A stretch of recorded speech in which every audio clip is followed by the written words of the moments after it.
Hey guys, today we have centripetal force and acceleration as taught by an AP Physics 1 student.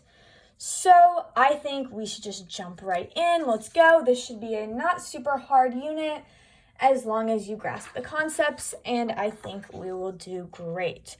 So the biggest thing, centripetal means center seeking.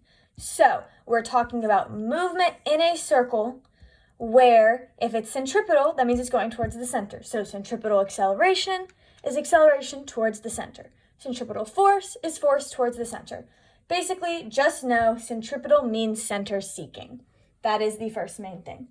So next, we're going to talk about how we find our velocity, which is this formula right here. We're going to talk about the steps of the reasoning and why, and just what is velocity when you're moving in a circle. So we know that speed equals distance over time. That is always what speed is. So we think, what is the distance in a circle? Your distance is your circumference, which is around the circle. And if you remember from geometry, that is 2 pi r. So that equals your distance. Now we think, okay, what is the unit for time in this scenario? So your time is going to be your period. We'll talk more about what a period is later, but basically it is the time it takes to make one complete revolution. So if we started here, the time it takes to go all the way around and come back here, and that will be in seconds. So that is what our speed is in this formula, because it's distance over time. We have our distance, we have our time. But now I have to think, we're not solving for speed, we're solving for velocity, because velocity has a direction. So we know velocity equals 2 pi r over t here, because it has to have a direction. And so we think with velocity in this case, it is always tangential. So I know that's a big word, but basically tangential just means it's coming off of the circle in this way to where it is perpendicular to a force that heads towards the center. So we look at all of these velocities, which are these dark blues right here, and they're coming off the circle and continuing in a direction. That is how our velocity is when you're moving in a circle, when you're dealing with centripetal scenarios. Your velocity is always tangential to the circular movement. So we have that. Now we have to think about what is our acceleration, which is right here. So acceleration, as we know, is a change in velocity. So we think all of these velocities, even if all these arrows are the same length, they're moving in different directions. Therefore, there is a change, which means we do have an acceleration. So your acceleration is your change in your velocity, and the formula for that right here is acceleration. We're going to put this little c for centripetal equals your velocity squared over your radius. So your velocity squared is this velocity right up here. You just put that and you square it and then you stick it right in there. So you could sub that whole thing in, make it one big formula, or you could just solve for velocity first and then you can plug it in. And your radius, if you remember from geometry, is this distance right here. Your radius is the distance from the circle, from the center of the circle to the outside of the circle. So it is half of your diameter. And your radius in most cases in this unit is going to be measured in meters. So to find your acceleration, we're going to use this formula. Biggest thing about acceleration is it is centripetal, as we know by this little s. Centripetal means center seeking. Therefore, your accelerations, which are these pink lines right here, is always towards the center. If you know that centripetal force is towards the center of the circle, that is a very important thing to know. It is one of the key things of the concept. It's been a question on lots of tests. When I took the test over this, it was a question. It was a question on the quiz. It's just a main key thing you need to know. Acceleration is towards the center of the circle. So that is your formula for acceleration, and we know it goes towards the center of the circle.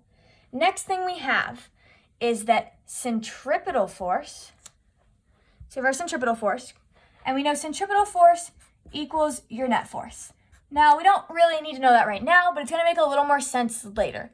So the formula for centripetal force equals m, so your mass of your object, which will probably be in kilograms, your velocity squared, so your velocity from up here, over your radius, which is just over here. Now, if you look closely, you see v squared over r is in your centripetal force formula, and it's also your acceleration. So you could also say that your centripetal force is equal to your mass times your centripetal acceleration, which makes sense because we know you can always set your net force equal to mass times acceleration when we learned about Newton's law problems. So your centripetal force is mv squared over r, or it's just your mass times your centripetal acceleration. So, since it's centripetal, we know it's also towards the center of the circle, which makes sense because the net force is the sum of the forces. So where is the force actually moving? So we're going to subtract however many forces there are. Your net force is the direction of the force, and that has to be going towards the center, because if it wasn't, the object would not continue moving in a circle. So we have that, and that is going to be, these are our 3 key formulas, and we are going to get into a scenario right now. So let's just assume we have a ball on a string, and the ball is moving in a circle, correct? So we have to think we'll draw a bit of a free body diagram for this. So we're going to have our tension force of the string that is pulling up on it. And we're also going to have our weight, or our mg. However, we know our tension force has to be greater than our mg because we know that the net force has to be going in towards the center, because your net force is your centripetal force. And centripetal means center. So we know that this force has got to be bigger than this one because we know that the force has to be moving towards the center. So if we did a sum of forces, you're going to have your sigma Fy is your Ft minus your mg, and that is equal to your net forces. So if that's equal to your net forces, and centripetal force is equal to your net forces, Fc equals Fnet equals this formula of your mv squared over r, then you could set your mv squared over r equal to Ft minus mg.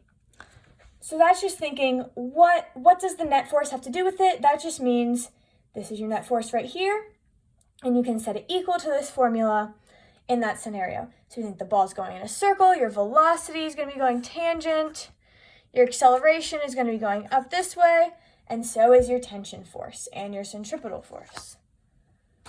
Next, we're going to have an example with numbers. So a ball is being spun in a circle on a 0.5 meter string. The ball weighs 0.37 kilograms and takes 2 seconds to complete a revolution. I am back now, guys. Sorry, I had to run real quick and grab a calculator because we're going to need a calculator when we're solving this. The ball weighs 3.7 kilograms, takes 2 seconds to complete a revolution.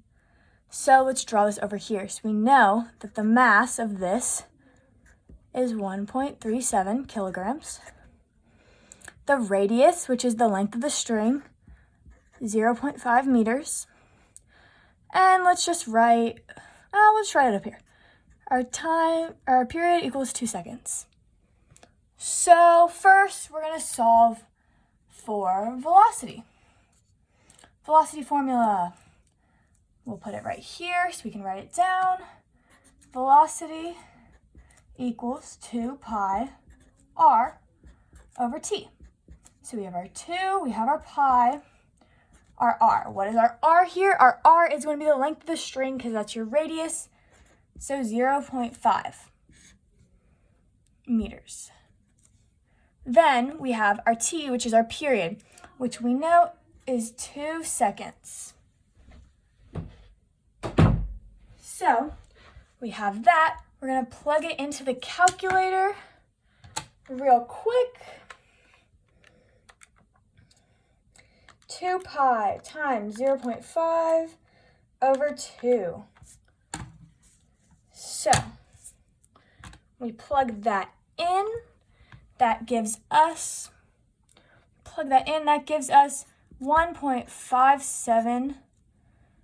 We're just going to round to 1.57. It's really 1.5707963, but we only need to round to 3 sig figs for this purpose. Meters per second, because we have meters up here, seconds at the bottom, and that is the normal formula for velocity. So now that gave us our centripetal velocity, which would be going tangent, because we know velocity is tangential in these cases. Now let's solve for our acceleration. So we have right here, acceleration, centripetal acceleration equals our velocity squared over our radius. So we have our velocity from this last formula. We know that's 1.57 meters per second over our radius, which we have over here is 0.5 meters. So we're going to plug that into the calculator really quick. 1.57 squared over 0.5. And as we see right here, that gives us 4.93 meters per second squared. And we know it's meters per second squared, one, because you can look at the units in the problem, but also because we know acceleration, and for our purposes, we always want in meters per second squared. So finally, we can solve for our centripetal force. So we know centripetal force is net force, but we're not going to have to do any fancy substitutions in for that because we have everything we need with our formula of mv squared over r. So m is our mass. Our mass we have over here is 1.37 kilograms. We have our velocity up from the first problem, 1.57 meters per second. And then we'll make sure we're squaring that because it's velocity squared. Don't forget that little square, that'll really mess you up. And your radius, which we have as 0.5 meters. So let's take a second to plug this into our calculators. 1.37 times 1.57 squared over 0.5. So that gave me 6.75. And since it is a force, we're going to put our forces in newtons. So that is 6.5 newtons. So that would be how you would solve for the velocity, the centripetal acceleration, and the centripetal force of this ball in a string that is moving in a circle.